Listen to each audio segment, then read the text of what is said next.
Bismillahirrahmanirrahim. Semangat pagi anak-anakku yang luar biasa. Jumpa lagi di pertemuan keempat. 4 minggu sudah kita bertatap muka walaupun terbatas. Masih membicarakan tentang narrative text chapter 1 a long time ago. Silakan yang sudah memiliki fotokopinya dibuka halaman 7. Halaman 7 ada Taswan. Silakan perhatikan perintah soal dari Taswan ini. Complete the story below with appropriate word in the box. Lengkapi cerita di bawah dengan kata-kata yang cocok, yang pantas, yang ada di dalam kotak. Tugas kali ini memang agak susah, tapi sebetulnya tidak terlalu susah kalau Anda mempunyai kosakata dalam menguasai teks berikut ini. Anda diminta melengkapi paragraf di mana ada beberapa kata yang hilang. Di sini juga Anda diuji kemampuan Anda dalam menentukan jenis kata suatu benda atau kata-kata yang lain. Yang pertama, treasure ini adalah harta. Harta dipastikan ini jenis katanya kata benda. Hue besar, lamp lampu besar. Jenis katanya kata benda. Discover menemukan. In bahasa Indonesia jenis katanya pasti kata kerja. Gaze at melihat, memandang dengan seksama. Ini juga jenis katanya kata kerja. Pretend berpura-pura. Ini kata kerja. Everyday tiap hari berarti jenis katanya keterangan waktu. And then richest man berasal dari kata rich, kaya. Kalau memakai akhiran st berarti paling. Richest man is orang paling kaya. Jenis katanya ini kata benda. Hippie kata sifat. Berat, stone batu berat berarti jenis katanya kata benda. Perhatikan paragraf pertama. Abdul ini nama dalam cerita ini. Was adalah berarti kejadiannya sudah lewat. Abdul was one of the bla bla bla in town. Abdul merupakan salah satu titik-titik di kota. Nah, di sini ada clue. Perhatikan kata the. Kalau di belakang kata the, dipastikan ini jenis katanya Anda harus mengisi dalam bentuk kata benda. Silahkan Anda isi, apakah diisi dengan treasure, hip lamp, atau richest man, hippie stone. Jadi jangan sekali-kali mengisi dengan discover, gaze at, pretend, dan everyday. Abdul was one of the blah blah blah in town, but you could easily, tetapi kamu bisa saja dengan mudah mistake, salah menilai tentang dia seorang beggar. Jadi dia nampak seperti beggar. Kalau nampak seperti berarti bukan. It was his theory. It maksudnya berpura-pura sebagai atau nampak seperti pengebis itu adalah his theory. Teori dia that since there were so many people out to rob a rich man. Jadi pada saat itu ada banyak orang-orang kaya dirampok oleh orang lain. It was safe to pretend to be poor. It maksudnya berpura-pura miskin itu. Was safe, aman, to pretend untuk berpura-pura, to be poor untuk menjadi orang miskin. And so he did. Maka dia melakukannya. But he really didn't have to. Have to it mean sama dengan must. Tapi sebetulnya Abdul ini betul-betul jangan have to bla bla bla tinggi. Plead to call, he found it very easy to be poor. Jadi walaupun dia kaya, berpura-pura miskin, tetapi jangan plead. So if people snigger and children call out, maka bila orang-orang mengikik atau menertawakan dan children call out, dan anak-anak memanggil si Abdul ini kanjos.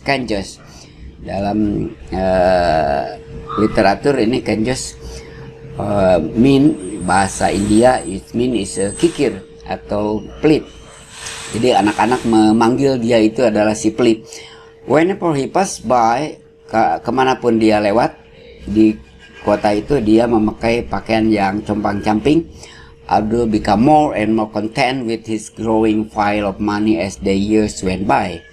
Jadi dia semakin percaya diri, dikatakan miskin padahal dia memiliki kekayaan yang terus-menerus bertambah tahun demi tahunnya. Oke, next the third paragraph. One day, tidak jelas ini hari apa. One day, suatu hari si Abdul bought berasal dari kata buy. Dia membeli bla bla bla. Ini jelas jenis katanya harus kata benda, karena di belakang kata kerja harus kata benda. Jadi silakan Anda isi dengan richest man, hippie stone, atau treasure, atau he glam. Jangan yang ini. One day he bought, suatu hari ia membeli titik-titik of gold with all the money he had amassed. Jadi dia membeli titik-titik emas dengan semua uang yang dia telah kumpulkan bertahun-tahun itu. Abdul dug berasal dari kata dig, menggali, a hole. Si Abdul menggali sebuah lubang in the ground, di tanah, near, dekat an unused well. Well itu sumur yang tidak terpakai. Jadi dia menggali lubang di dekat sumur yang tidak terpakai, and buried the gold there. Setelah menggali lubang, he buried, dia mengubur emas-emas itu di sana.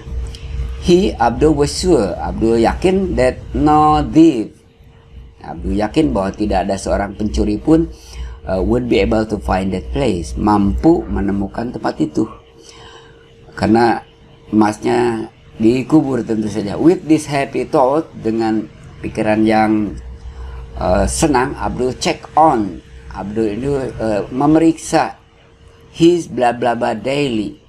Abdul memeriksa titik-titiknya. Nah, di belakang kata setelah kata his adalah kata ganti kepunyaan untuk orang. Di belakang kata his, kata ganti kepunyaan, maka jenis katanya harus kata benda. Jadi Anda tinggal memilih dari kata-kata di atas ini. Apakah treasure, he glam, richest man, a hippie stone. Jangan mengisi yang lain. Abdul check on his bla bla bla daily.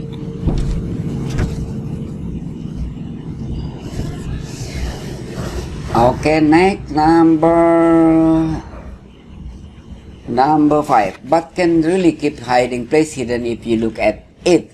Tetapi dapatkah kamu betul-betul menjaga tempat tersembunyi itu bila kamu look at, melihatnya, bla bla bla. Maksudnya adalah apakah kamu bisa menyembunyikan suatu tempat di mana kamu sering melihat atau berkunjung ke tempat itu. Before long, tak lama kemudian, the town was whispering about Abdul mysterious visit to the unused well in the dead of the night. Jadi tak lama kemudian di kota itu beredar kabar burung tentang kunjungan misterius si Abdul ke sumur yang tidak terpakai di malam hari. It wasn't long before a curious soul. Tidak lama lagi ada seseorang yang pingin tahu bla bla bla the gold. Jadi karena ada beredar kabar si Abdul sering ke tempat itu malam-malam, sehingga orang curiga ini orang ngapain malam-malam, sehingga menimbulkan orang yang pingin tahu itu datang ke tempat itu dan titik-titik gold, let out, dan mengambil semua yang ada di dalam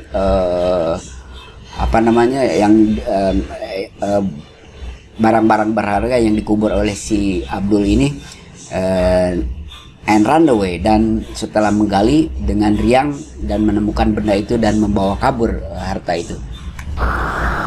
Oke, naturally, ya tentu saja on his next visit, tentu saja pada kunjungan berikutnya, Abdul found berasal dari kata pine. Abdul menemukan lubang itu sudah kosong. He began berasal dari begin, ia mulai meratap, berteriak atau ya mengigau. Soon segera a crowd had assembled, karena dia mulai menangis, meratap-ratap. Sekelompok orang ya sudah berkumpul. Orang-orang yang berkumpul itu watch, menonton orang yang sudah menderita malang itu. Finally, akhirnya a neighbor, seorang tetangga datang dan meminta si Abdul untuk menghentikan ratapannya, penyesalannya. You won your goal, kata si tetangga itu. Anda ingin emas Anda, just pick up, hanya ambil titik-titik. Nah ini juga, ini clue-nya adalah, ini kalimat perintah, ini just pick up, ambillah. Berarti di belakangnya harus kata kerja, and drop, dan jatuhkan batu itu in the hole. Pretend it is the gold you lost. Pura-puralah bahwa benda yang kamu masukkan ke lubang itu adalah emas-emas yang kamu yang hilang. How you can make fun of me at time like this? Bagaimana Anda bisa bercanda padaku pada saat-saat seperti ini? While the stricken man, kata orang yang sudah tertimpa musibah itu. I'm not making fun of you. Saya tidak bergurau sama Anda, teman. Said the wise neighbor, kata si tetangga bijak itu. How did you use the gold? Bagaimana kamu menggunakan gold while it was here? Sementara itu benda itu di sini. Except, kecuali bla bla bla it every day. I think it is clear. Silakan Anda isi paragraf yang rumpang ini, yang kosong ini dengan kata-kata yang ada di dalam kotak. And then tugas yang kedua adalah Anda diminta menentukan apakah kalimat itu true, benar, atau kalimat itu salah. Number one, Abdul was a beggar. Apakah Abdul seorang pengemis? Anda tulis true or false. Number two, he liked to wear rag clothes whenever he went out. Ia suka memakai pakaian yang compang-camping kemanapun ia pergi. Apakah benar atau salah? And then number three, Abdul is a miser. Abdul pelit orangnya. Number four, Abdul spend all the money. Abdul menghabiskan semua duit yang Abdul menghabiskan semua uang he had to buy untuk membeli lampu emas. Number five, he put a gold in the ground near his house. Ia meletakkan emasnya itu di tanah dekat rumahnya. Number six, someone had stolen Abdul gold. Seseorang sudah mencuri emasnya Abdul. Number seven, Abdul brother suggested.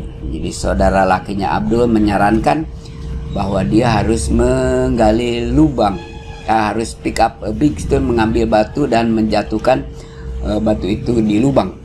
Number 8, after his gold was stolen, setelah uang emasnya dicuri, every day, setiap hari ia merasa sangat sedih. Oke, ini tugas terakhir. Anda diminta mengisi tabel ini based on the story, berdasarkan cerita di atas. Number one, main character, karakter utamanya siapa, pemeran utamanya. And then the second, characterization, karakteristik, sifat-sifat karakter utamanya bagaimana. And then setting tempat kejadian cerita itu di mana. Number four, problem, masalah apa dalam cerita itu, masalahnya apa sih. And then the number five, ending, gimana akhir cerita tersebut. Barangkali itu saja. Tidak terlalu lama, mudah-mudahan paham. Kalau belum jelas, Anda sering-sering kunjungi di YouTube yang saya punya. Mudah-mudahan ada manfaatnya. Mohon maaf banyak kekurangan. Assalamualaikum warahmatullahi wabarakatuh.